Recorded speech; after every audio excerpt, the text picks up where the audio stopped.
जय हिंद साथियों, स्वागत है आपके एसएसपी क्लासेस में।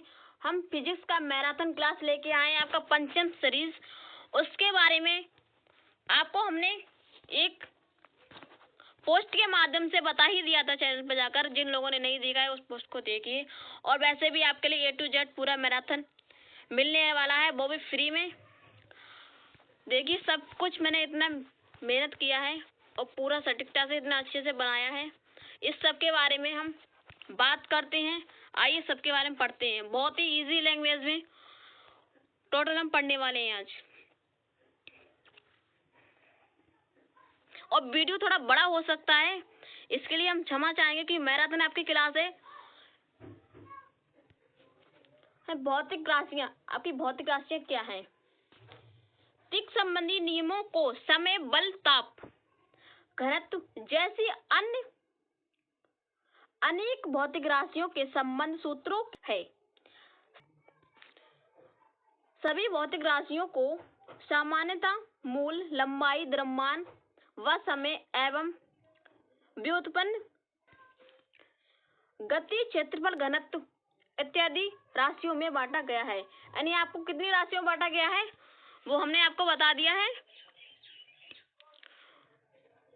क्या है? लंबाई, द्रव्यमान, समय, ये आपकी राशियां हो गई। सामान्यतः मूल राशियां हैं, भौतिक में आती है। और जो व्युत्पन्न राशियां हैं वो गति, क्षेत्रफल, घनत्व इत्यादि राशियों में बांटा गया है। आइए देखते हैं। भौतिक राशियों को दो वर्गों में बांटा जा सकता है। कौन कौन से वर्ग में बांट सकते हैं, आइए उसके बारे में बात करते हैं। अदिश और सदिश दो राशियां हैं आपके लिए। अब इनका अंतर क्या है, आप कैसे पहचानेंगे ये सदिश से अदिश से? इनमें केवल परिणाम होता है। ये कौन सी जो अदिश राशियां वो क्या उनमें परिणाम होता है, वो अदिश राशियां होती हैं। और जिनमें परिणाम व दिशा दोनों होती हैं वो क्या है, वो सदिश राशियां में वेक्टर राशियां होती हैं आपकी। आइए देखते हैं।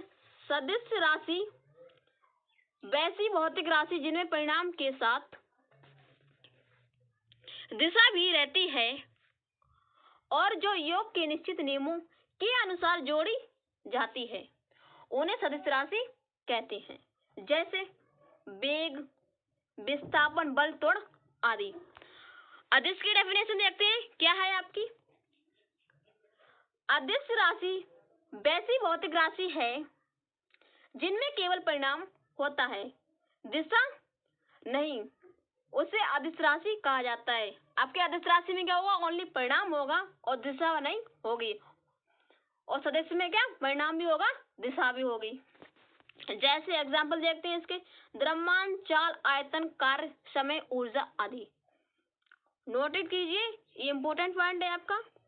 वैद्युत धारा, ताप, दाब, प्रेशर, ये सभी क्या है आपकी अदिश राशियां हैं। ठीक है।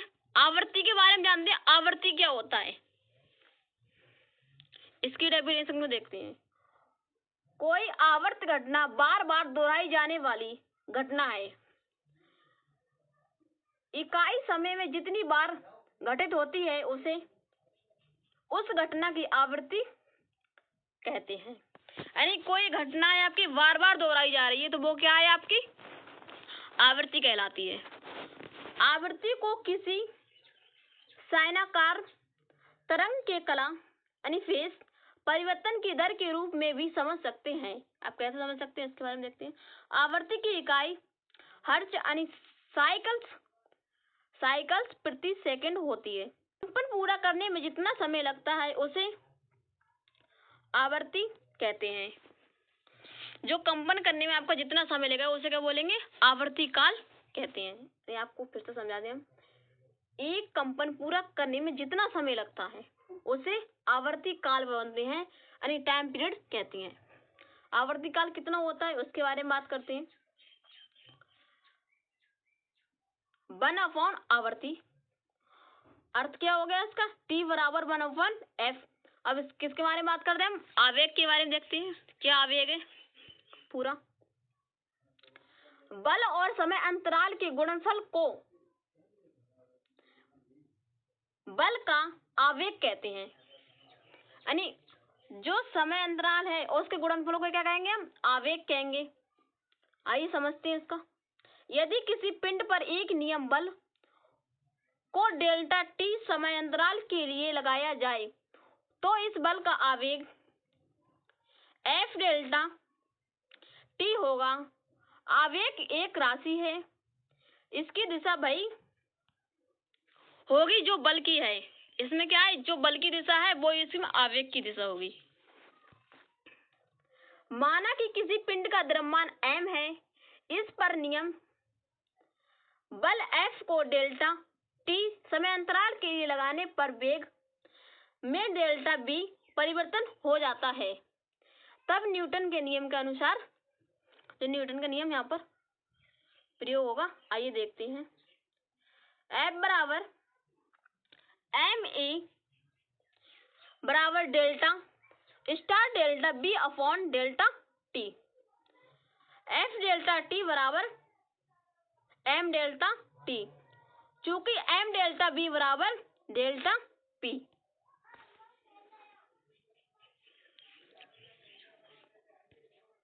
इसलिए F डेल्टा t बराबर डेल्टा p होगा आपका।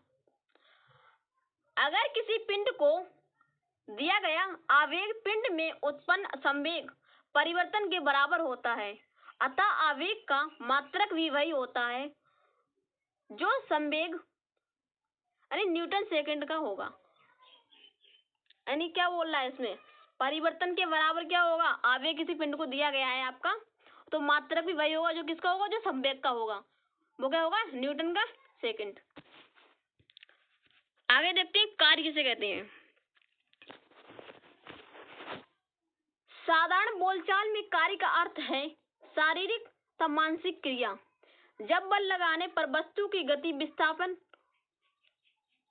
हो तो बल द्वारा कार्य किया जाता है और बल व बल की दिशा में विस्थापन का गुणनफल कार्य को व्यक्त करता है। यानी आप एक तरीके से ऐसे बोल सकते हैं कि बल किसे कहते हैं कि कार्य करने की क्षमता को हम क्या कहते हैं, बल कहते हैं। किसी वस्तु को एक जगह से दूसरी जगह पे विस्थापित करने वो क्या लगता है, बल लगता है, उससे क्या कहते हैं, उससे बल कहते हैं, जो भी कार्य लगता है आपका। आइए देखते हैं, कार्य बराबर बल की दिशा में चली गई दूरी, यानी W बराबर F गुणा D। कार्य का मात्रक क्या है, जूल। शक्ति के बारे में बात करते हैं, शक्ति यानी पावर। कार्य करने की दर को क्या कहते हैं, हम शक्ति कहते हैं। कार्य करने की दर को क्या कहते हैं, शक्ति। बहुत ही छोटी डेफिनेशन है, बहुत ही अच्छे से समझा रहे हैं सब कुछ, वीडियो को स्किप मत कीजिए। P बराबर W अपॉन T, शक्ति का मात्रक क्या होता है, वाट होता है। भार के बारे में बात करते हैं, भार क्या होता है, किसी वस्तु का भार वह बल है जो पृथ्वी के गुरुत्वाकर्षण के कारण उस पर लगता है तथा पृथ्वी के केंद्र की ओर कार्यरत होता है, जबकि द्रव्यमान वस्तु में नियत पदार्थ की मात्रा का माप है। जब हम कहते हैं कि एक व्यक्ति का वजन 60 किलोग्राम है, तो वास्तव में हम उसका द्रव्यमान बताते हैं, ना कि भार। यानी आप किसी का भी वेट बताओगे कि 60 किलोग्राम है, तो क्या होगा, द्रव्यमान बताएंगे, ना कि वजन नहीं बताएंगे उसे। ठीक है। आइए दाब के बारे में बात करते हैं। दाब क्या है, प्रति इकाई क्षेत्रफल पर लगे बल को दाब कहते हैं।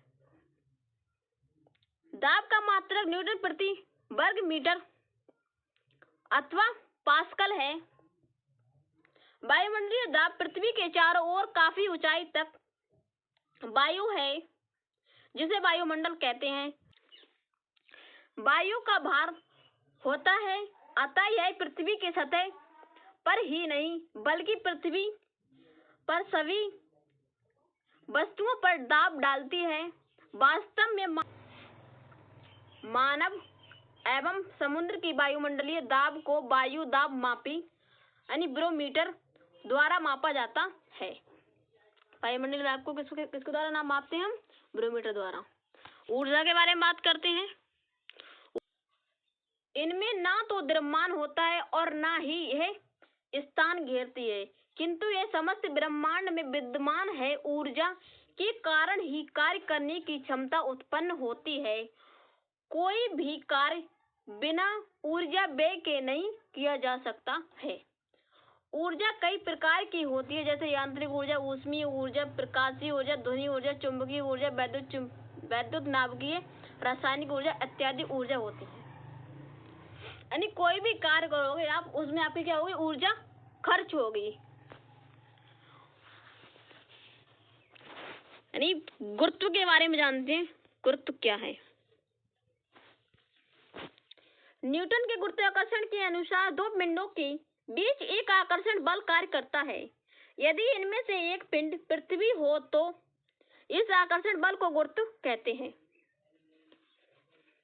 यानी कि गुरुत्व वह आकर्षण है जिसका पृथ्वी किसी वस्तु को अपने केंद्र की ओर खींचती है। इस बल के कारण जो त्वरण उत्पन्न होती है उस गुरुत्व जनित त्वरण यानी जी कहते हैं। इसको किसका चिन्ह क्या है, इसका जी है, जिनका मान 9.8 मीटर प्रति सेकंड स्क्वायर होता है।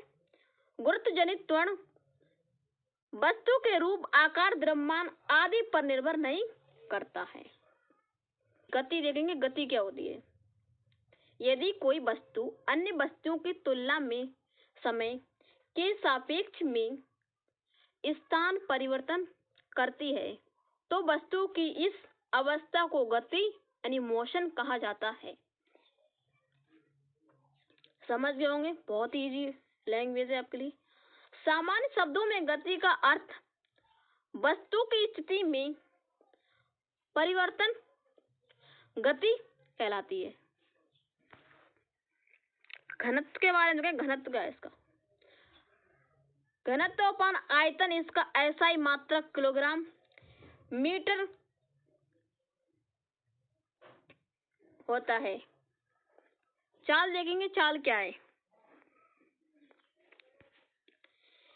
किसी वस्तु के विस्थापन की दर को चाल कहते हैं, अर्थात चाल बराबर दूरी बटे समय। यह अदिश राशि है आपकी।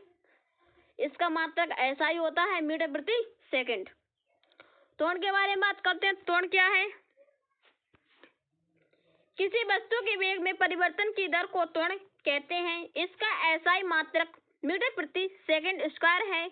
यदि समय के साथ वस्तु का वेग घटता है तो त्वरण ऋणात्मक होता है, जिसे मंदन कहते हैं। दूरी क्या है, दूरी के बारे में बात करते हैं। किसी दिए गए समय अंतराल में वस्तु द्वारा तय किए गए मार्ग की लंबाई को दूरी कहते हैं। यह एक अदिश राशि है। यह सदैव धनात्मक यानी पॉजिटिव होती है। द्रव्यमान संख्या क्या होती है, द्रव्यमान संख्या के बारे में बात करते हैं। द्रव्यमान संख्या परमाणु भार को कहा जाता है। यह प्रोटॉन न्यूट्रॉन की कुल संख्या होती है। यह परमाणु क्रमांक की तरह समान नहीं होता है। द्रव्यमान संख्या परमाणु क्रमांक संख्या तरह समान नहीं होता है। न्यूटन के नियम के बारे में बात करते हैं। न्यूटन का गति नियम। भौतिकी के पिता न्यूटन ने सन 1687 ईस्वी में अपनी किताब प्रिंसिपिया में गति के पहले नियम को प्रतिपादित किया था। यानी आपकी इनकी एक किताब थी 1687 में, उसमें किया था। आइए पहला नियम देखते हैं इनका, न्यूटन का पहला गति का नियम। यदि कोई वस्तु विराम अवस्था में है तो वह विराम अवस्था में रहेगी, या यदि वह एक समान चाल से सीधी रेखा में चल रही है तो वैसे ही चलती रहेगी जब तक उस पर कोई भारी बल लगाकर उसकी वर्तमान अवस्था में परिवर्तन ना किया जाए। प्रथम नियम क्या है, प्रथम नियम को गैलीलियो का नियम या जड़त्व का नियम भी कहते हैं। भाबल के अभाव में किसी वस्तु की अपनी विराम अवस्था व समान गति की अवस्था को बनाए रखने की प्रवृत्ति को जड़त्व कहते हैं। जड़त्व भी समझ गए आप। प्रथम नियम से बल की परिभाषा मिलती है। बल की परिभाषा बल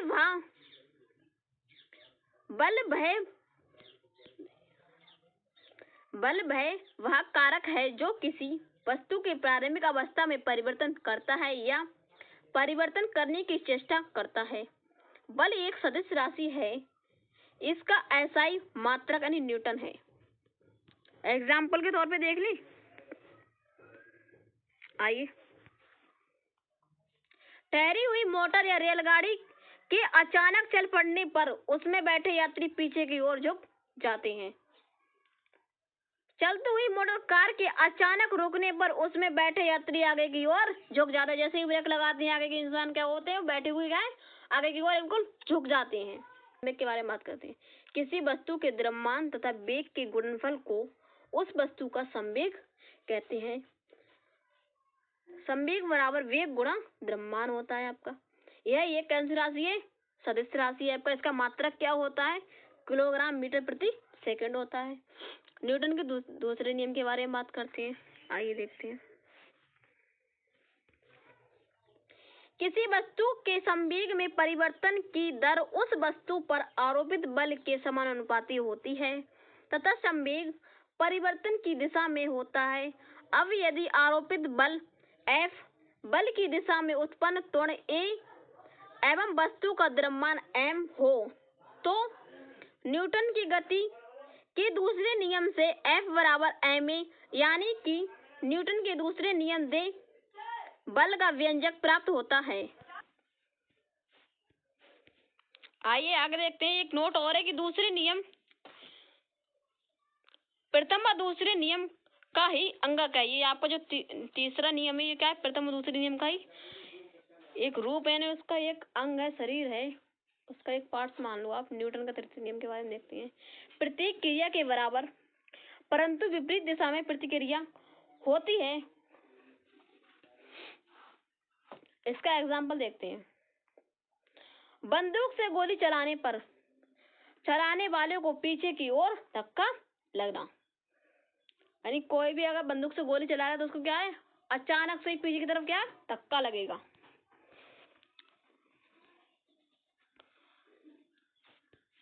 दूसरा देखते हैं एग्जाम्पल।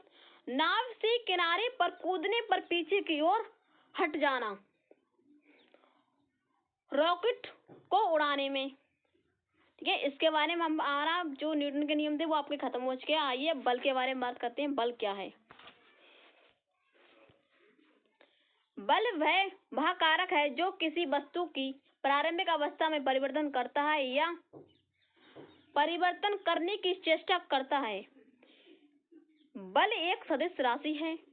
इसका मात्रक एसआई मात्रक न्यूटन है। अभिकेंद्र बल के बारे में बात करेंगे हम। कौन सा? अभिकेंद्र।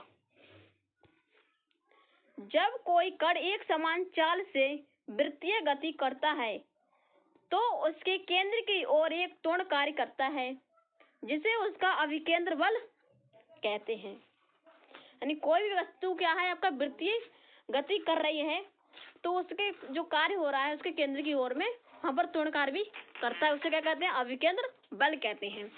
न्यूटन के गति के नियम से कण में त्वरण सदैव बल से ही उत्पन्न होता है तथा बल की दिशा त्वरण के अनुदिश होती है। अतः वृत्तीय गति करने वाले कण पर केंद्र की दिशा में सदैव एक बल कार्य करता है। इस बल को अभिकेंद्र बल कहते हैं। किसी बल की वृत्तीय गति के लिए इस बल को उस बल पर लगना, गति के लिए इस बल का उस पर लगा होना आवश्यक है। मात्रक के बारे में बात करते हैं। मात्रक क्या होता है आपका? किसी भौतिक राशि का मापन करने के लिए हम इस राशि की तुलना एक निश्चित आधारभूत स्थगित रूप से चुने गए मान्यता प्राप्त संदर्भ मानक से करते हैं। इस संदर्भ मानक को मानक मात्रक कहते हैं। भौतिक राशि का परिणाम क्या है आपका? देखते हैं। किसी भी भौतिक राशि कि माप को मात्रक के आगे एक अंकित संख्या लिखकर व्यक्त किया जाता है, इसे उस भौतिक राशि का परिणाम कहते हैं। मूल मात्रक क्या होता है? मूल मात्रक के बारे में बात करते हैं। यद्यपि हमारे द्वारा मापी जाने वाली भौतिक राशियों की संख्या बहुत अधिक है, फिर भी हम इन सब भौतिक राशियों को व्यक्त करने के लिए मात्रकों की सीमित संख्या ही आवश्यकता होती है, क्योंकि ये राशियां एक दूसरे से परस्पर संबंधित हैं। मूल राशि क्या है? मूल राशि आगे देखते हैं, आगे का पॉइंट क्या है आपका। मूल राशियों को व्यक्त करने के लिए प्रयुक्त मात्रकों को मूल मात्रक कहते हैं।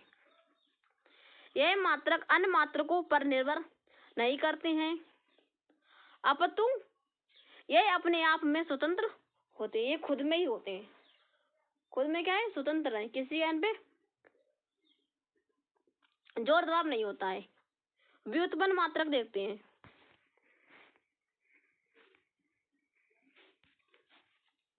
मूल राशियों के अतिरिक्त अन्य सभी भौतिक राशियों के मात्रकों को मूल मात्रकों के संयोजन द्वारा व्यक्त किया जा सकता है। इस प्रकार प्राप्त किए गए व्युत्पन्न राशियों के मात्रकों को व्युत्पन्न मात्रक कहते हैं। व्युत्पन्न मात्रकों का मूल मात्रकों पर निर्भर करते हैं। इनकी प्रणाली का मात्रकों की पद्धति, उसके बारे में देखते हैं। मूल मात्रकों और व्युत्पन्न मात्रकों के संपूर्ण समुच्चय को मात्रकों की प्रणाली या पद्धति कहते हैं। मात्रकों की विभिन्न प्रणालियां क्या हैं, उसके बारे में बात करते हैं। बहुत वर्षों तक मापन के लिए विभिन्न देशों के वैज्ञानिक अलग अलग मापन प्रणालियों का उपयोग करते थे। अब से कुछ समय तक ऐसी 3 प्रणालियां मुख्यतः से प्रयोग में लाई जाती थी। जैसे CGS प्रणाली आपका फर्स्ट है, ये सेकंड देखते हैं FVS यानी ब्रिटिश की प्रणाली है ये, और थर्ड है आपका MKS प्रणाली। आइए देखते हैं इनके बारे में बात करते हैं। इन प्रणालियों में लंबाई, द्रव्यमान एवं समय के मूल मात्रक क्रमशः इस प्रकार हैं। CGS प्रणाली यानी सेंटीमीटर, ग्राम एवं सेकंड के लिए होती है। FPS प्रणाली यानी फुट, पाउंड, सेकंड के लिए होती है। MKS प्रणाली किसके लिए होती है? प्रणाली मीटर, किलोग्राम और सेकंड के लिए होती है। मात्रकों की अंतरराष्ट्रीय प्रणाली का होती है, यानी अंतरराष्ट्रीय मतलब कैसे मापते हैं इसके लिए। आजकल अंतरराष्ट्रीय स्तर पर मान प्रणाली अर्थात मात्रकों की अंतरराष्ट्रीय प्रणाली इस SI प्रणाली प्रयुक्त की जाती है। सबको फ्रेंच भाषा में सिस्टम इंटरनेशनल की D यूनिट कहते हैं। इस संकेत अक्षर में SI लिखा जाता है। SI प्रतीकों, मात्रकों और उनके संकेत अक्षरों की योजना को 1971 में माप तोल के महासम्मेलन द्वारा विकसित कर वैज्ञानिक, तकनीकी, प्रौद्योगिकी और व्यापारिक कार्यों में अंतरराष्ट्रीय स्तर पर उपयोग हेतु अनुमोदित किया गया था। ठीक है, कब किया गया था ये? 1971 में। SI मात्रकों की 10 की घातों पर आधारित दशमिक या दशमलव प्रवृत्ति के कारण इस प्रणाली के अंतर्गत रूपांतरण अत्यंत सुगम एवं सुविधाजनक है। कौन सी सुविधाजनक है? प्रणाली के मात्रक के, उसके बारे में जानेंगे। SI प्रणाली के 7 मूल मात्रक हैं। मूल राशि SI मात्रक का नाम, SI मात्रक का प्रतीक, दोनों देखते हैं। लंबाई किस मापते हैं? मीटर में, इसका मात्रक क्या? द्रव्यमान किलोग्राम में, समय सेकंड में, वैद्युत धारा एम्पियर में, ऊष्मताप केल्विन में, पदार्थ की मात्रा मोल में, ज्योति तीव्रता कैंडला में। विमाएं देखते हैं, विमाएं क्या है आपकी।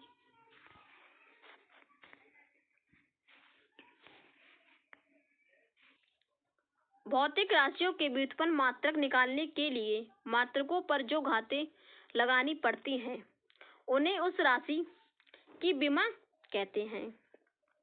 यदि किसी राशि की विमा लंबाई में a, द्रव्यमान में b, समय में c तथा ताप में और d हो तो उस राशि की विमाओं को निम्नलिखित प्रकार से प्रदर्शित किया जाता है। आइए देखते हैं।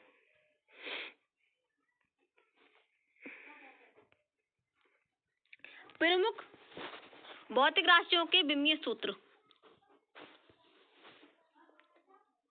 व्युत्पन्न भौतिक राशियां अन्य भौतिक राशियों के संबंध में विमीय सूत्र हैं। क्षेत्रफल लंबाई गुणा चौड़ाई, इसका क्या है L2। आयतन बराबर लंबाई गुणा चौड़ाई गुणा मोटाई L3 इसकी। वेग बराबर विस्थापन अपॉन समय LT-1।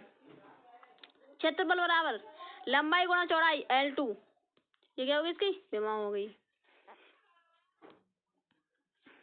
आयतन लंबाई गुणा चौड़ाई गुणा मोटाई L3। वेग विस्थापन बटे समय LT-1। त्वरण वेग में परिवर्तन अपॉन समय LT²।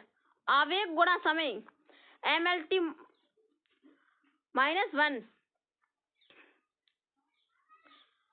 बल द्रव्यमान गुणा त्वरण MLT-2। बल गुणा विस्थापन ML2T-2। आगे देखते हैं। कार्य शक्ति बट्टे समय, इसकी विमा क्या है आपकी ML2T-3। घनत्व का द्रव्यमान गुणा आयतन, घनत्व का द्रव्यमान अपॉन आयतन यानी ML-3। संवेग द्रव्यमान गुणा वेग MLT-1। दाब बल अपॉन क्षेत्रफल यानी ML-1T-2। बल आघूर्ण बल गुणा दूरी यानी ML2T-2। प्रतिबल अपॉन क्षेत्रफल यानी प्रतिबल अपॉन क्षेत्रफल ML-1 और T-2। आगे देखते हैं। विकृति लंबाई में वृद्धि अपॉन प्रारंभिक वृद्धि यानी L0। पृष्ठ तनाव बल अपॉन लंबाई MT-2। पृष्ठ तनाव बल अपॉन लंबाई MT-2। कोणीय संवेग कोण अपॉन समय T-1। जड़त्व आघूर्ण द्रव्यमान गुणा दूरी 2ml2 यानी अब विमा आपने देख लिए, विस्थापन देखते हैं। एक निश्चित दिशा में दो बिंदुओं के बीच की लंबवत दूरी को विस्थापित करते हैं।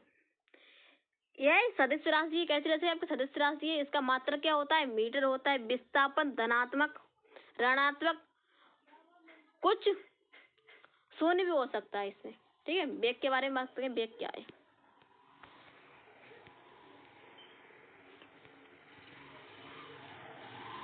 किसी वस्तु के विस्थापन की दर को या एक निश्चित दिशा में प्रति सेकंड वस्तु द्वारा तय की गई दूरी को वेग कहते हैं।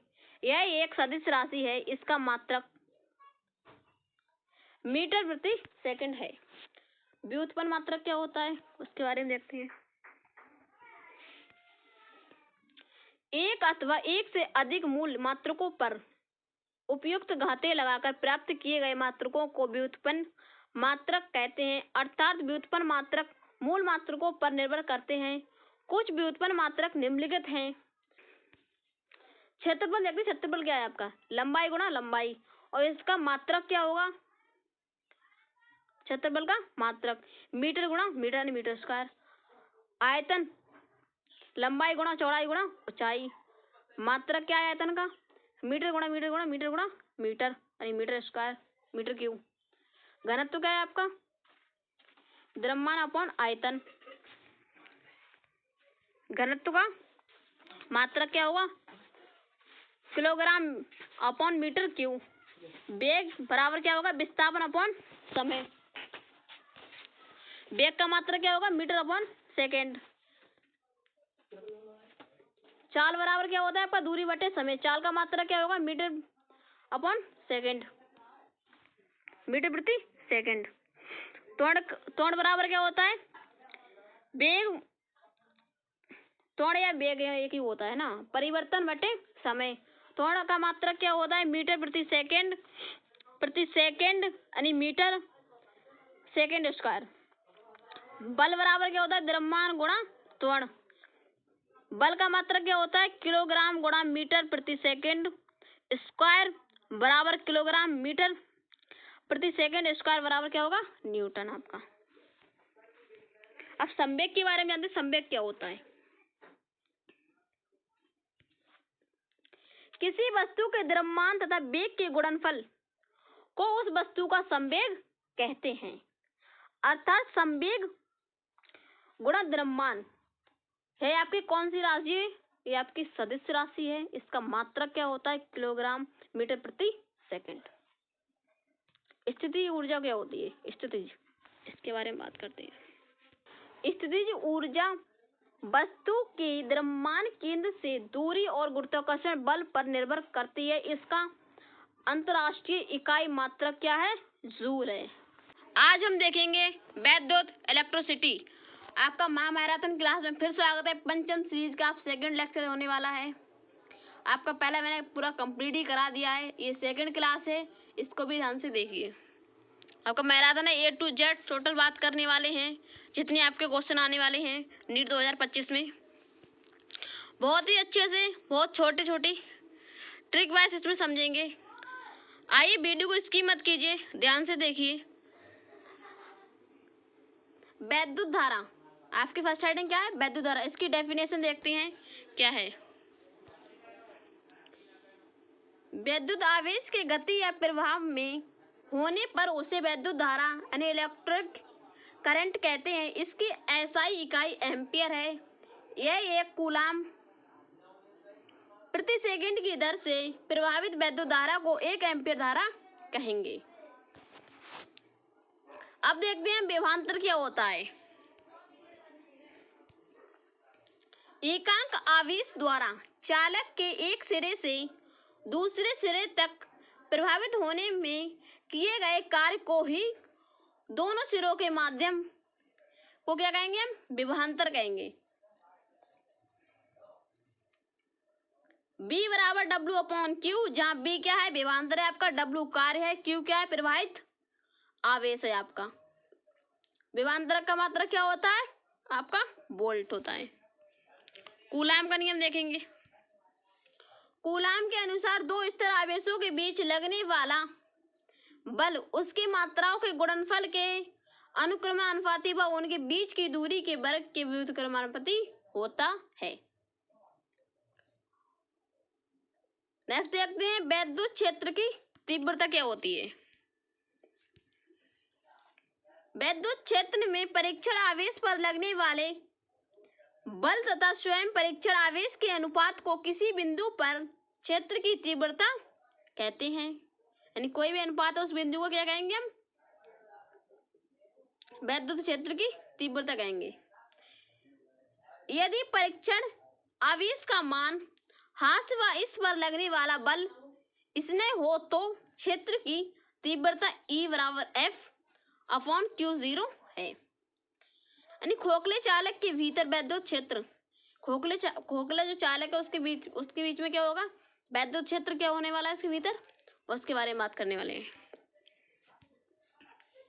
किसी खोखले आवेशित चालक के भीतर विद्युत क्षेत्र क्या होता है, शून्य होता है।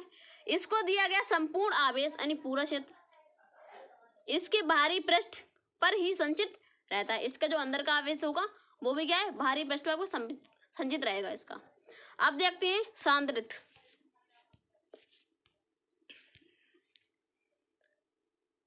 सांद्रित के समान आकार की दो प्लेटें होती हैं जिन पर बराबर व विपरीत आवेश संचित रहता है।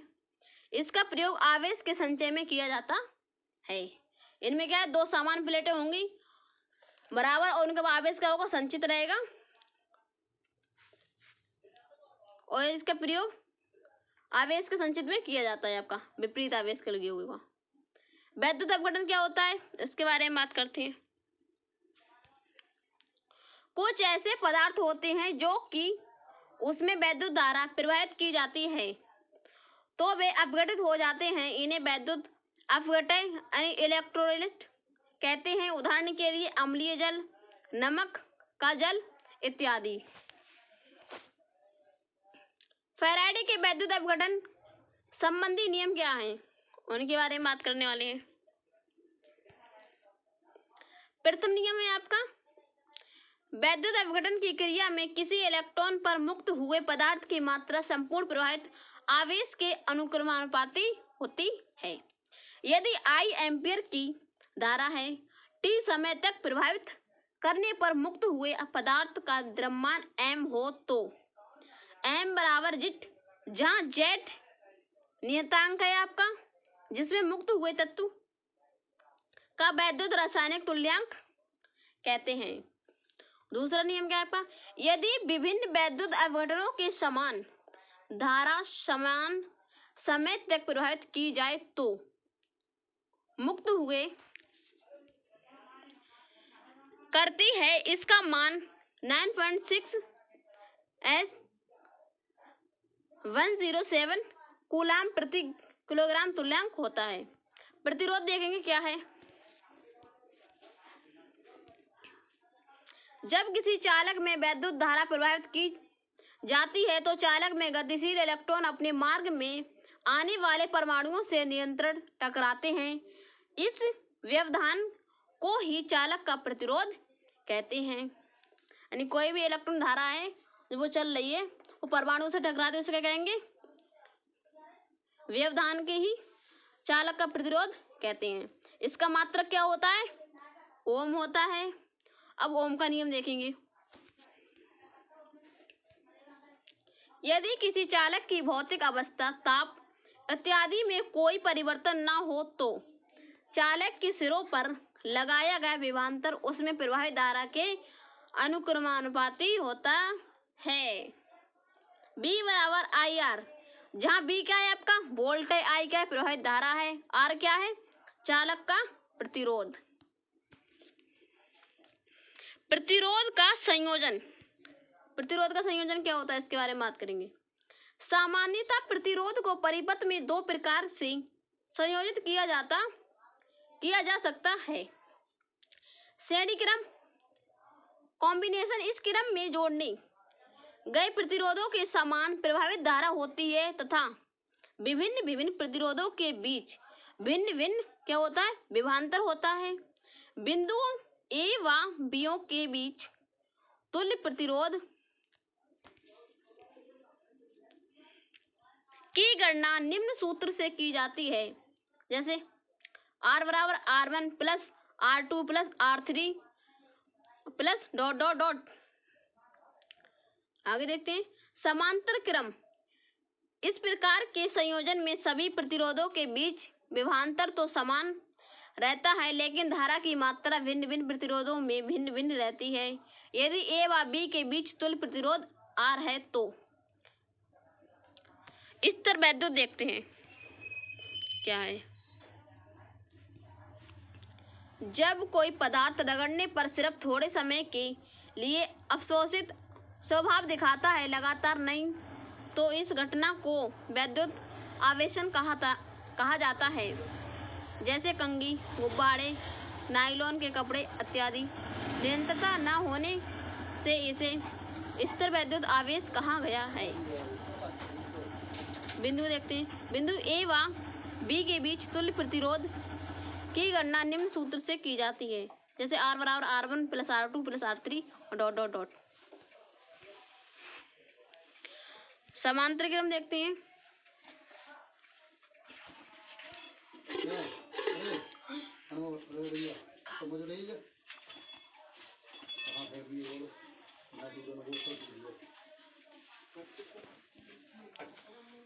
स्थिर वैद्युत, जब कोई पदार्थ रगड़ने पर सिर्फ थोड़े समय के लिए आवेशित स्वभाव दिखाता है, लगातार नहीं, तो इस घटना को वैद्युत आवेशन कहा जाता है। जैसे कंघी, गुब्बारे, नायलॉन कपड़े आदि निरंतरता न होने से इसे स्थिर वैद्युत आवेश कहा गया है।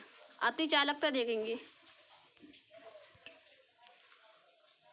कुछ पदार्थ अत्यंत कम ताप पर पूर्णतः शून्य प्रतिरोधकता प्रदर्शित करते हैं, उनके इस गुण को अतिचालकता कहते हैं। शून्य प्रतिरोधकता के अलावा अतिचालकता की दशा में पदार्थ के भीतर चुंबकीय क्षेत्र भी शून्य हो जाता है, जिसे मेसनर प्रभाव के नाम से भी जाना जाता है।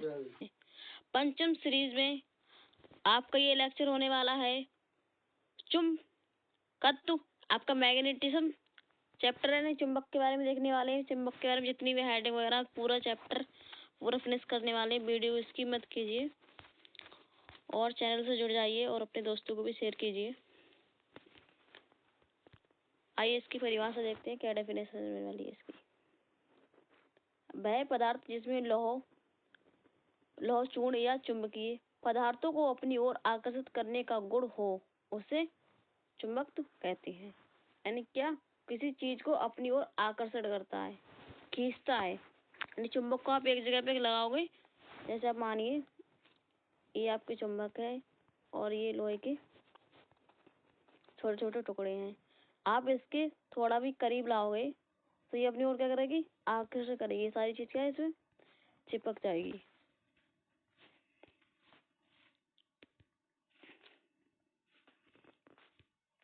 आइए आगे देखते हैं। चुंबकीय बल रेखाएं, यानी चुंबकीय बल रेखा के बारे में बात करने वाले हैं। वह रास्ता जिस हर एक यूनिट नॉर्थ पोल चल सके और उसको स्वतंत्र रूप से चुंबकीय क्षेत्र में चलने दिया जाए, चुंबकीय बल रेखा कहलाती है। यानी चुंबकीय बल रेखा की विशेषता क्या होती है, इसके बारे में बात करते हैं।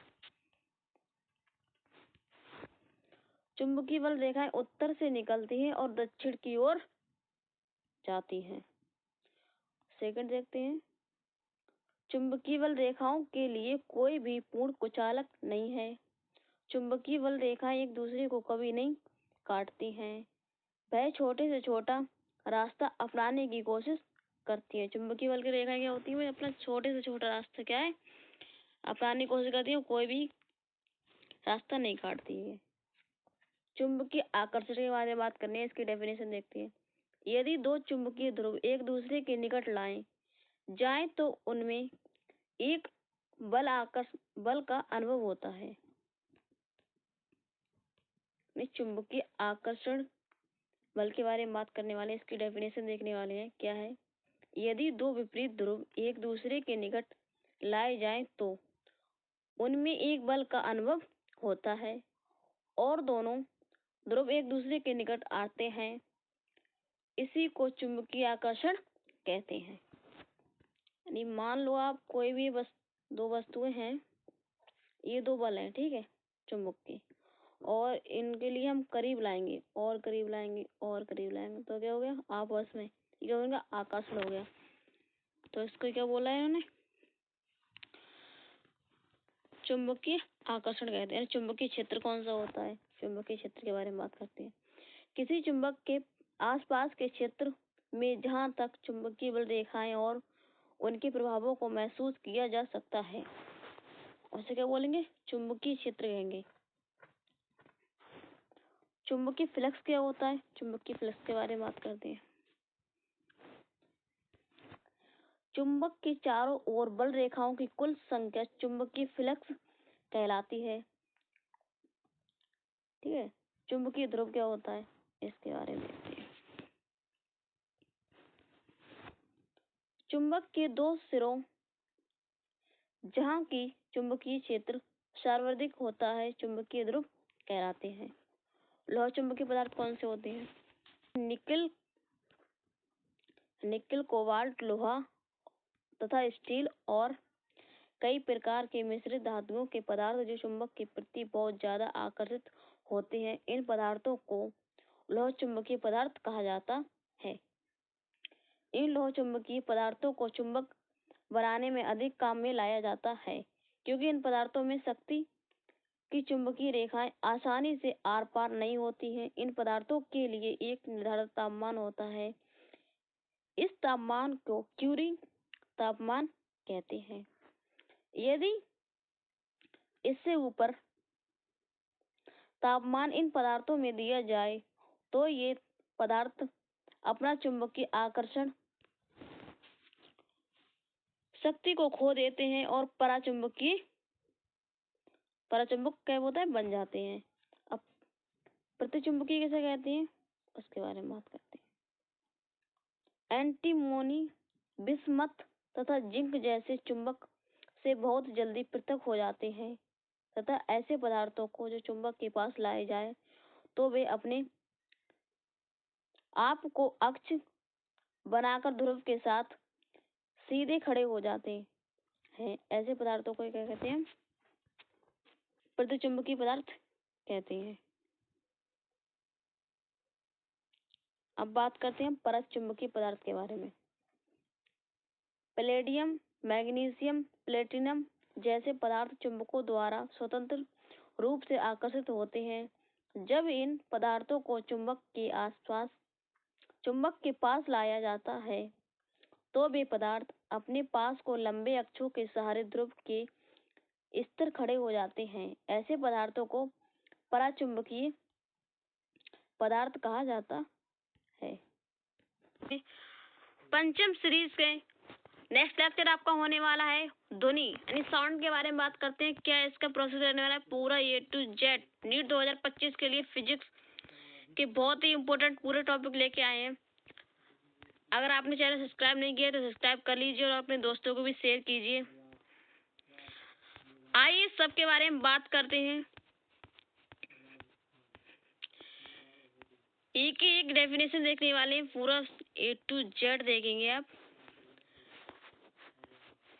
वीडियो को स्किप मत कीजिए, ध्यान से देखिए। ध्वनि के बारे में देखने वाले, ध्वनि क्या होती है यानी साउंड। साउंड में आपकी पहले डेफिनेशन क्या है, तरंग। तरंग का पूरा प्रोसेस देखते हैं क्या है। विपक्षों के प्रतिरूप या पैटर्न जो द्रव के वास्तविक भौतिक स्थानांतरण अथवा समुच्चय द्रव के प्रवाह के बिना ही एक स्थान से दूसरे स्थान तक गति करते हैं, उसे क्या कहते हैं, तरंग कहलाते हैं वे।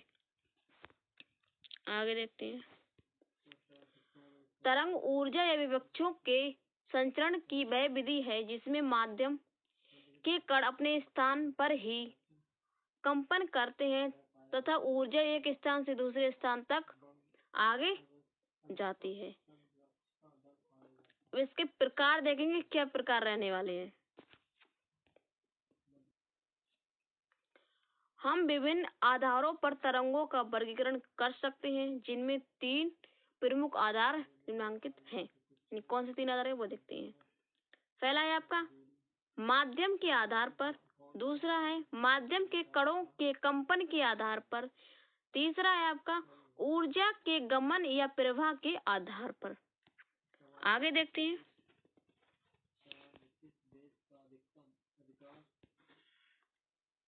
माध्यम के आधार पर तरंग प्रकृति के आधार पर तरंगों के प्रकार क्या है। पहला क्या है आपका प्रत्यंत तरंगे, वैद्युत चुंबकीय तरंगे, प्रत्यास्थित या यांत्रिक तरंगे।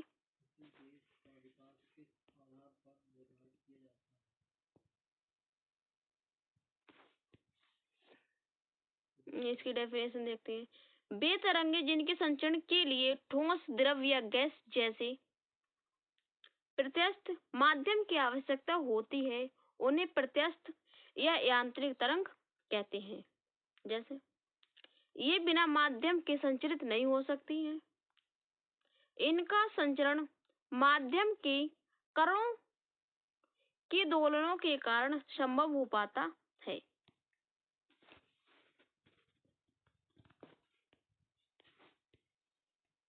इनका संचरण माध्यम के प्रत्यास्थ गुणों पर निर्भर करता है। एग्जाम्पल देखते हैं इसका क्या है। यानी ध्वनि तरंगे, रस्सी या तार में संचरित होने वाली तरंगे,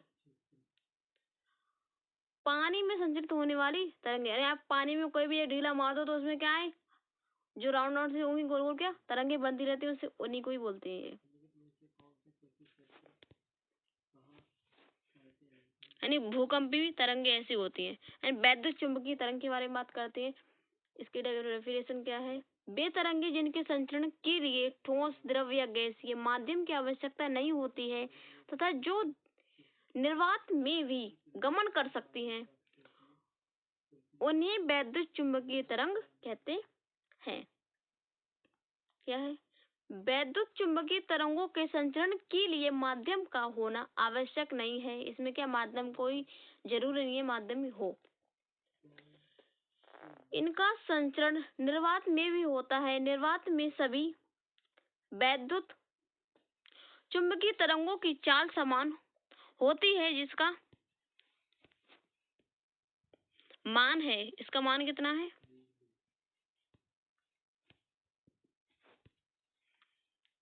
C = 297992458 मीटर सेकंड 1/।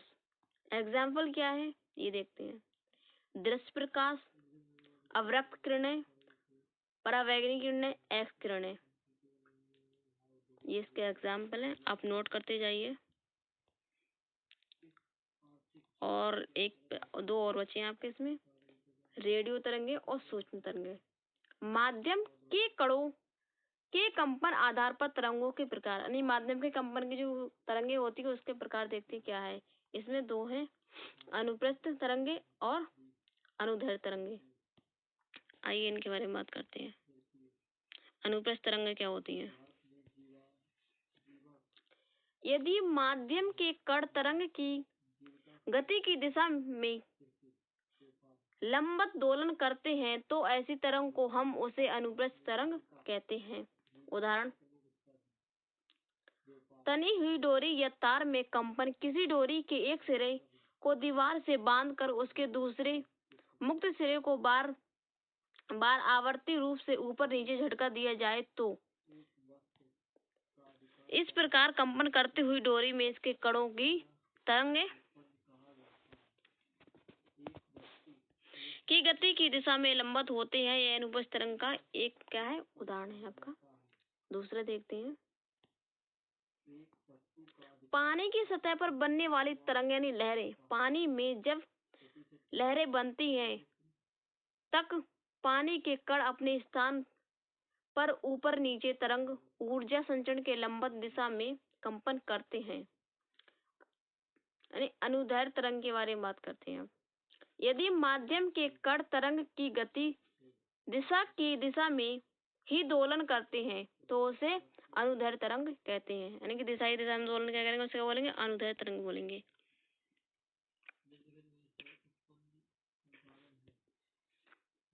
अनुदैर्ध्य तरंगों का संचरण संपीड़न या विरलन के रूप में होता है। संपीड़न माध्यम के जिस स्थान पर कण पास पास आ जाते हैं तथा घनत्व अधिक हो जाता है उसे संपीड़न कहते हैं। संपीड़न का माध्यम घनत्व तथा दाब अधिकतम होता है। विरलन माध्यम के कण जिस स्थान पर दूर दूर हो जाते हैं तथा घनत्व कम हो जाता है उसे विरलन कहते हैं। और विरलन पर माध्यम का घनत्व या दाब न्यूनतम होता है। इसका वो क्या होता है, दाब यानी कम होता है, न्यूनतम, बहुत ही कम। इसका एग्जाम्पल देखते हैं क्या है।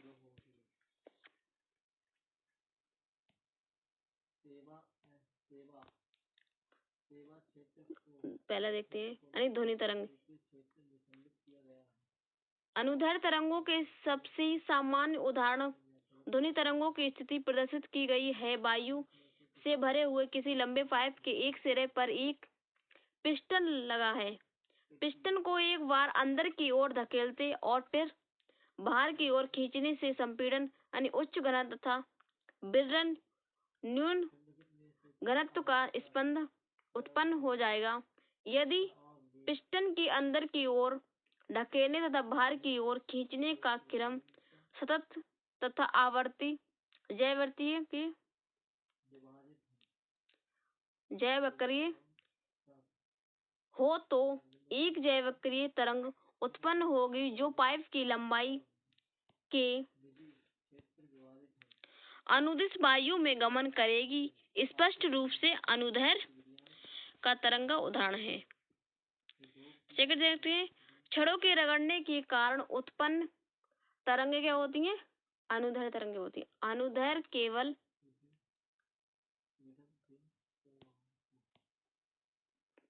अनुदैर्घ्य तरंगे केवल ठोस में ही संभव है। देखते हैं, यांत्रिक तरंगे माध्यम के प्रत्यास्थ गुणधर्म से संबंधित है। अनुदैर्घ्य तरंगों के माध्यम के कण संचरण की दिशा की लंबवत दोलन करते हैं, जिससे माध्यम की आकृति में परिवर्तन होता है, अर्थात माध्यम की प्रत्येक अवयव में अपूर्ण प्रकृति होती है। ठोसों और डोरियों में अपूर्ण गुणांक होता है, अर्थात इनमें अपूरक प्रतिबल कार्य कर सकते हैं। तरंगों का अपना कोई आकार नहीं होता है, इसलिए तरल अपूरक प्रतिबल कार्य नहीं कर सकते हैं। अतः अनुप्रस्थ तरंगों एवं डोरियों तार में संभव है, परंतु तरलों में संभव नहीं है। चलिए, ठोसों में संभव है आपका, तरलों में संभव नहीं होगा। अनुदैर्घ्य तरंगे ठोस, द्रव और गैस तीनों के माध्यम में संभव है। अनुदैर्घ्य क्या है? तीनों के माध्यम संभव है। फर्स्ट देखते हैं आपका,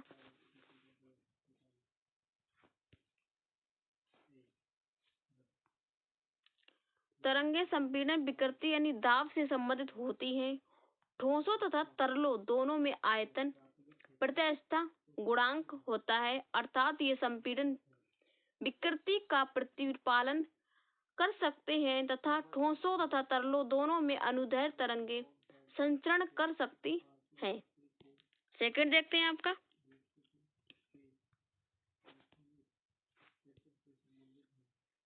वायु में केवल आयतन प्रत्यास्थता गुणांक होता है, अर्थात संपीड़न विकृति का प्रतिपालन कर सकते हैं, अतः वायु में केवल अनुदैर्घ्य तरंगे यानी ध्वनि का संचारण ही संभव है। थर्ड देखते हैं, स्टील की छड़ में अनुदैर्घ्य तथा अनुप्रस्थ दोनों प्रकार की तरंगे संचरित हो सकती हैं, क्योंकि स्टील की छड़ में अपूर्ण तथा आयतन प्रत्यास्थता गुणांक दोनों होता है। जब स्टील की छड़ जैसे माध्यम से अनुदैर्घ्य एवं अनुप्रस्थ दोनों प्रकार की तरंगे संचरित होती हैं, तो उनकी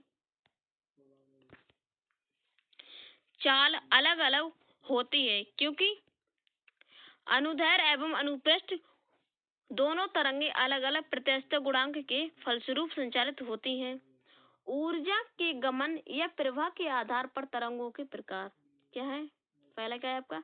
प्रगामी तरंगे, अप्रगामी तरंगे। इनके बारे में बात करते हैं।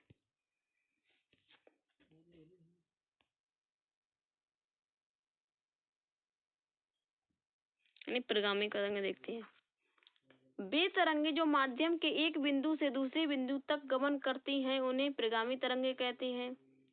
जैसे प्रगामी तरंगे अनुप्रस्थ तथा अनुदैर्घ्य दोनों प्रकार की हो सकती हैं। ये क्या है? प्रगामी तरंगे आपकी क्या है? दोनों प्रकार की हो सकती है, अनुप्रस्थ भी हो सकती हैं और अनुदैर्घ्य प्रकार की भी हो सकती हैं। सेकंड पॉइंट देखते हैं आपका, वह द्रव माध्यम जिसमें तरंग संचारित होती है वह स्वयं गति नहीं करता है, बल्कि विक्षोभ या ऊर्जा के आगे बढ़ती और प्रगामी तरंगों में भी विक्षोभ या ऊर्जा का ही संचारण होता है। एग्जाम्पल देखते हैं क्या है इसका। किसी नदी की धारा में जल की पूर्ण रूप से गति होती है, परंतु जल में बनने वाली तरंग में केवल विक्षोभ गति करते हैं, ना कि पूर्ण रूप से जल। इसमें जल केवल ऊपर कंपन करता है। जल क्या है? ऊपर कंपन करेगा, विक्षोभ गति आपकी अलग कंपन करेगी। इसी प्रकार पवन के बहने में वायु पूर्ण रूप से एक स्थान से दूसरे स्थान तक गति करता है, लेकिन ध्वनि तरंग के संचारण में वायु में कंपन होता है। इसमें विक्षोभ या दाब घनत्व में वायु में संचरण होता है, जिससे संपीड़न व विलयन के द्वारा विक्षोभ या तरंग आगे बढ़ती है। अतः हम कह सकते हैं कि ध्वनि तरंग की गति में वायु माध्यम पूर्ण रूपेण गति नहीं करता है। नेक्स्ट देखते हैं, अनुप्रस्थ प्रगामी तरंग के सिरंग और शीर्ष एवं गर्त क्या है।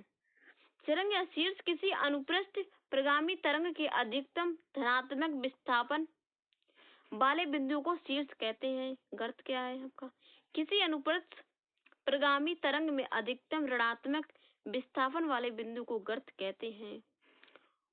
नेक्स्ट वन देखते हैं, कोई अनुप्रस्थ प्रगामी तरंग कैसे गति करती है, यानी कोई भी आपकी अनुप्रस्थ तरंग हो वो गति कैसे करती है उसके बारे में बात करते हैं।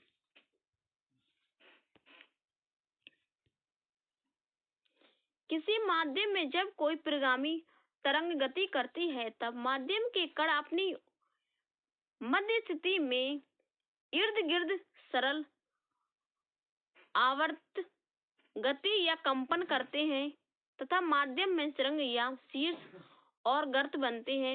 विक्षोभ या तरंग ऊर्जा के आगे बढ़ने के साथ साथ ये सिरंग या गर्त आगे बढ़ते जाते हैं। आपका बात करते हैं, सेकंड पॉइंट है यानी सेकंड हेडिंग है आपके प्रगामी तरंग के बारे में। जब विपरीत दिशा में गति करती हुई दो सर्वसम तरंगों का व्यतिकरण होता है तो एक आवर्ती या तरंग पैटर्न बन जाता है, जिसे प्रगामी तरंग कहते हैं। प्रगामी तरंग में तरंग या ऊर्जा किसी भी दिशा में आगे नहीं बढ़ती है। आपूर्ति माध्यम की निश्चित सीमाओं के मध्य सीमित हो जाती है, इसलिए इन तरंगों को अप्रगामी यानी अर्थात आगे नहीं बढ़ने वाली कहते हैं। जैसे किसी डोरी के दोनों सिरों को दृढ़ परिसीमाओं पर बांध देते हैं तथा बाईं ओर के सिरे पर झटका दे कर तरंग बनाते हैं, तब दाईं ओर गमन करती तरंग परिसीमा से परिवर्तित होती है। यह परिवर्तित तरंग दूसरी दिशा में बाईं ओर करके सिरे से परिवर्तित होती है।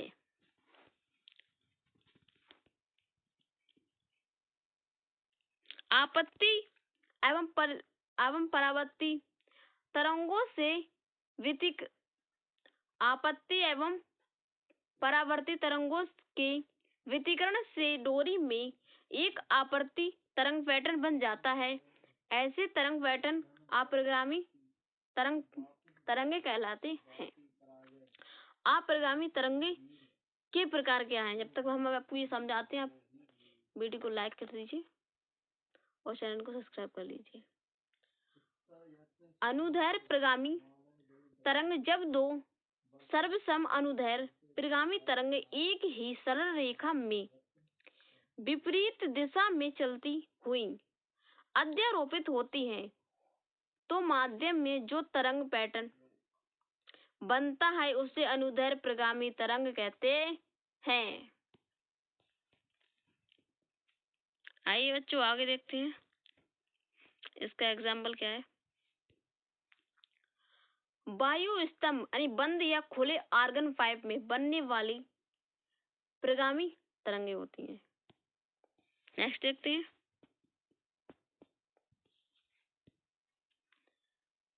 अनुप्रस्थ प्रगामी तरंग, जब दो सम अनुप्रस्थ प्रगामी तरंग एक ही सरल रेखा में विपरीत दिशा में चलती हुई अध्यारोपित होती हैं तो माध्यम में जो तरंग पैटर्न बनता है उसे अनुप्रस्थ प्रगामी तरंगदैर्घ्य कहते हैं।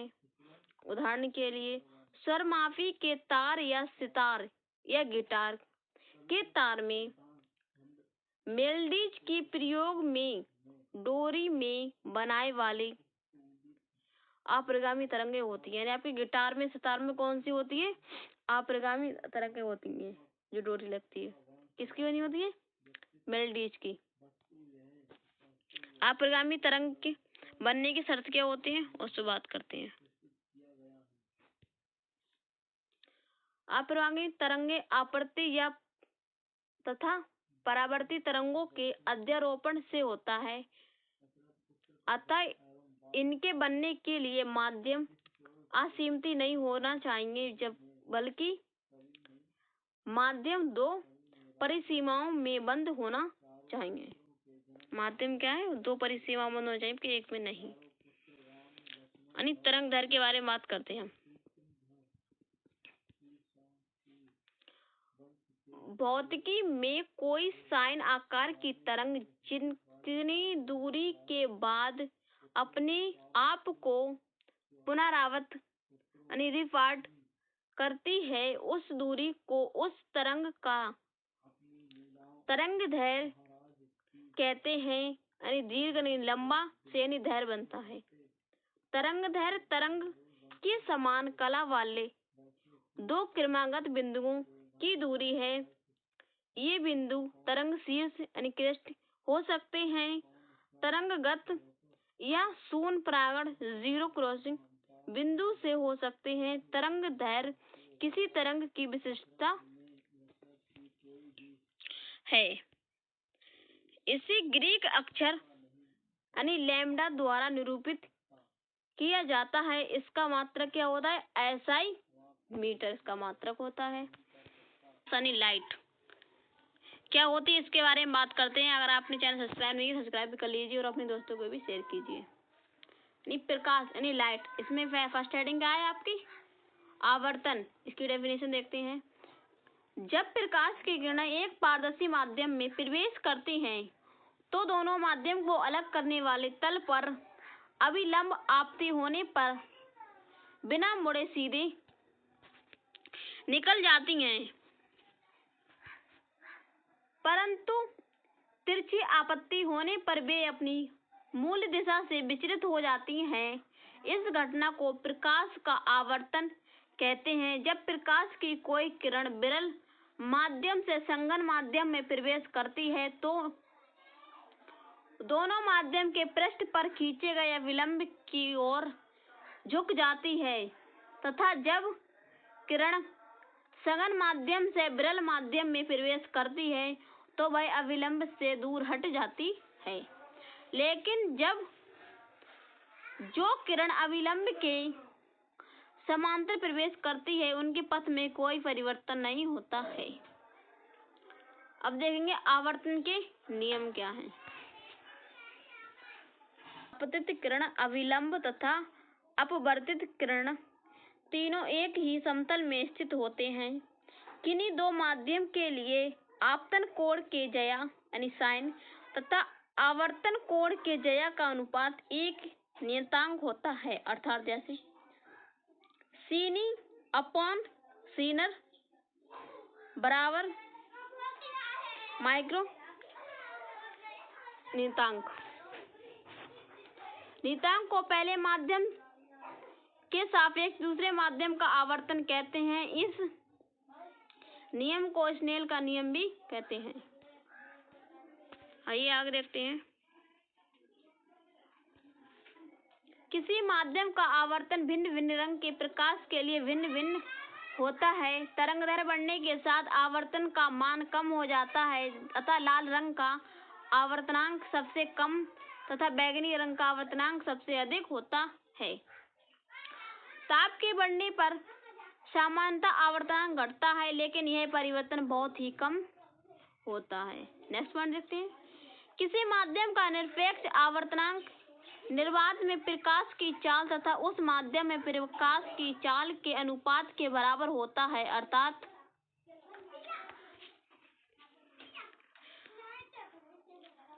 निर्वात आवर्तनांक म्यू बराबर निर्वात में प्रकाश की चाल अपॉन माध्यम में प्रकाश की चाल।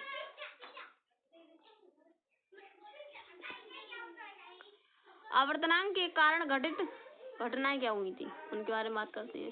फर्स्ट बिंदु है आपका द्रव में असंत डूबी हुई सीधी छड़ टेढ़ी दिखाई पड़ती है। यानी किसी पानी में आप मान लो ये आपका क्या है, पानी है, ये क्या है, द्रव है, ठीक है। इसमें कोई भी छड़ है जो डूबी हुई है, ठीक है, इसमें आधी डूबी है। अगर यहाँ से डूबी है, अगर आप इधर से खड़े होकर देख रहे हो यहाँ से, तो इसमें क्या होगी, ये टेढ़ी दिखाई पड़ेगी आपके लिए।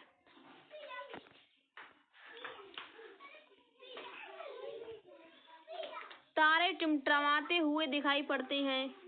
थर्ड क्या है, सूर्योदय के पहले सूर्यास्त के बाद भी सूर्य दिखाई देते हैं।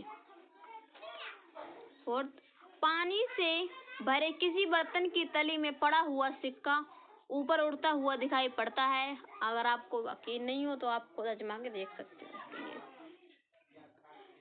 पानी लीजिए, इसमें इतना पानी फिल कर लीजिए और इसमें एक सिक्का डाल दीजिए। अगर आप यहाँ से देख रहे हो तो उसके बाद क्या होगा, ये सिक्का आपके लिए उठा हुआ नहीं, ऊपर को आता हुआ दिखाई देगा। जल के अंदर पड़ी हुई मछली वास्तविक गहराई से कुछ ऊपर उड़ती हुई दिखाई देती है। परावर्तन के बारे में बात करते हैं हम। जब कोई प्रकाश किरण एक माध्यम से चलकर दूसरे माध्यम की सतह से टकराकर वापस उसी माध्यम में लौट आए तो इस घटना अथवा क्रिया को प्रकाश का परावर्तन कहते हैं। परावर्तन के नियम क्या हैं, इसके बारे में बात करते हैं। फर्स्ट, आने वाली किरण ने आपत्ति किरण, परावर्तित किरण, जाने वाली किरण एवं अविलंब तीनों एक ही तल में होता है। सेकंड पॉइंट देखते हैं इसका।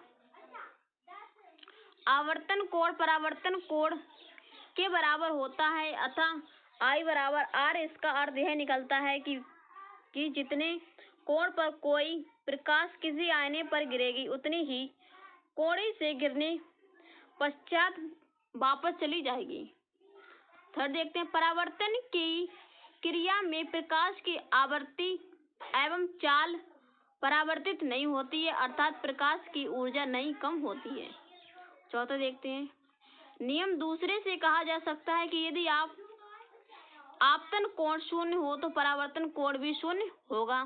इस स्थिति में प्रकाश जिस मार्ग से आती है उसी मार्ग में वापस चली जाती है। या इसे प्रकार भी कह सकते हैं कि आप अविलंब आपतन से की स्थिति में प्रकाश अपने आगमन मार्ग से परावर्तित हो जाती है। व्यवहारिक उदाहरण क्या है इसके, उसके बारे में बात करते हैं। जब हम आईने में अपना चेहरा देखते हैं तो हमारे चेहरे पर प्रकाश आईने पर गिरता है और प्रकाश आईने से परावर्तित होकर वापस उसी मार्ग में लौटकर नेत्र की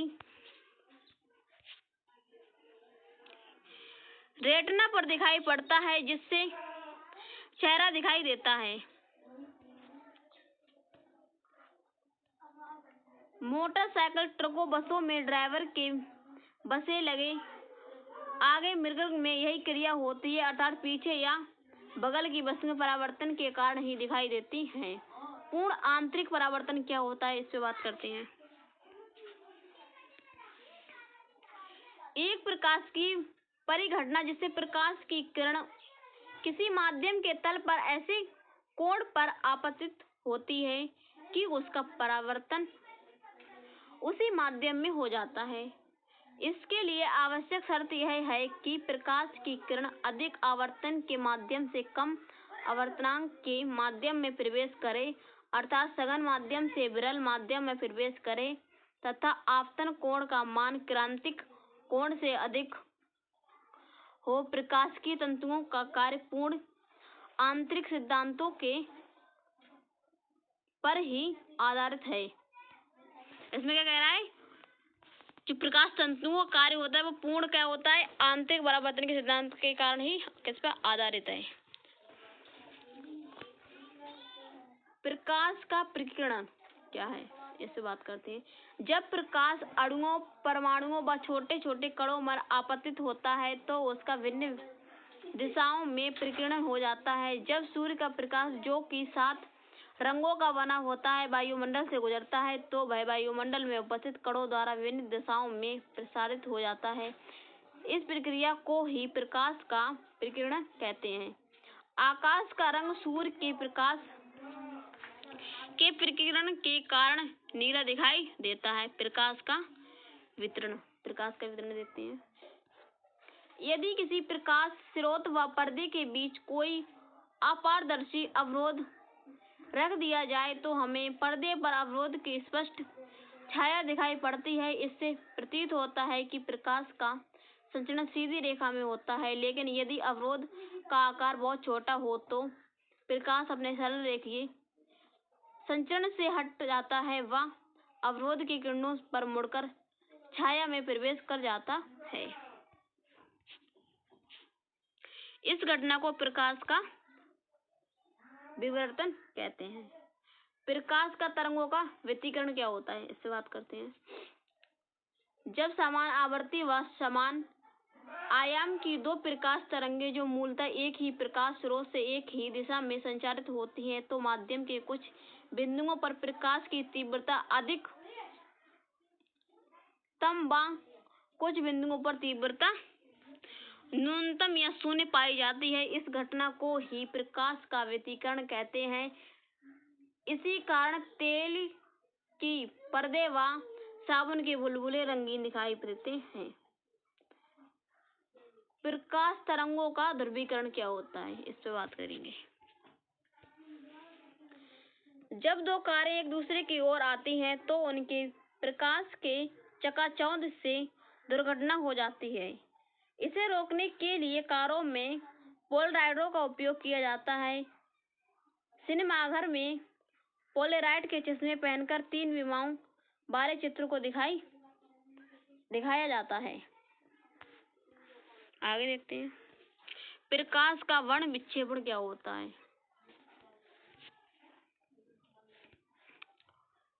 जब सूर्य का प्रकाश किसी प्रिज्म से गुजरता है तो यह आवर्तन के पश्चात प्रिज्म के आधार की ओर झुकने के साथ साथ विभिन्न रंगों के प्रकाश में बढ़ जाता है। इस प्रकाश से प्राप्त रंगों के समूह को वर्णक्रम कहते हैं तथा प्रकाश के इस प्रकार अवयवी रंगों में विभक्त होने की प्रक्रिया को वर्ण विक्षेपण कहते हैं। बैंगनी रंग का विक्षेपण सबसे अधिक एवं लाल रंग का विक्षेपण सबसे कम होता है। परावर्तन, पूर्ण आंतरिक परावर्तन तथा